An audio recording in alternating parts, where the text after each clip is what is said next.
तर काँग्रेसकडून महाराष्ट्रामधील निकालानंतरची रणनीती आखण्यास आतापासूनच सुरुवात झालेली आहे। काँग्रेसकडून DK शिवकुमार यांच्यावर महाराष्ट्राची जबाबदारी देण्यात आली आहे। निकालानंतर काँग्रेसच्या सर्व आमदारांना एकत्र ठेवण्यासाठी काँग्रेसकडून रणनीती आखली जाते।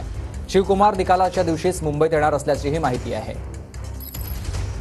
संदीप राजवळकर माझे सहकारी आपल्याला या सगळ्या संदर्भात सविस्तर माहिती देतील। संदीप राजवळकर माझे सहकारी आपल्याला या सगळ्या संदर्भात सविस्तर माहिती देतील।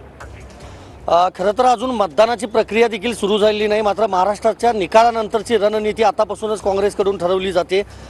दक्षिण भारतातले राजकीय चाणक्य अशी खरं तर DK शिवकुमार यांची ओळख आहे। ते सध्या कर्नाटक राज्याचे उपमुख्यमंत्री आहेत आपल्याला माहिती आहे। आणि ज्या वेळेला अनेक राज्यांमध्ये काँग्रेसच्या आमदारांना एकत्र ठेवण्याचं काम होतं, मग अगदी हरियाणा असेल किंवा राजस्थान असेल, हिमाचल प्रदेश असेल, त्यावेळेला राज्याची जबाबदारी जी आहे ती DK शिवकुमार यांच्याकडे देण्यात आलेली होती।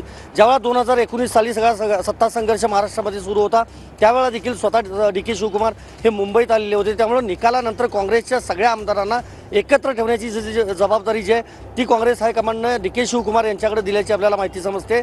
आणि निकाला दिवशीच DK शिवकुमार हे मुंबईत येणार आहेत। काँग्रेसच्या आमदारांसोबतच जे काही काँग्रेस पक्षाशी संबंधित किंवा त्या विचारधारेचे जे काही आमदार निवडून येतील अपक्षपणे, त्या आमदारांना देखील आपल्याकडे खेचण्यासाठी किंवा आपल्या जवळ ठेवण्यासाठी काँग्रेसचे प्रयत्न सुरू आहेत। आणि त्याची देखील जबाबदारी जी आहे ती DK शिवकुमार यांच्याकडे दिली जाणार। आणि शिवकुमार यांच्यासोबत महाराष्ट्रातले जे काही तरुण नेते आहेत सध्या काँग्रेसमधले 4-5 जण, त्यांची एक टीम बनवण्यात येणार आहे। आणि DK शिवकुमार त्यांच्या मार्गदर्शनाखाली किंवा त्यांच्यासोबत हे काम करणार आहे। मात्र काँग्रेसच्या सगळ्या आमदारांना एकत्र ठेवण्यासाठी आतापासून काँग्रेसची रणनीती ठरलेली आहे असं म्हणता येईल। नक्कीच धन्यवाद तुम्ही दिलेल्या सविस्तर माहितीसाठी।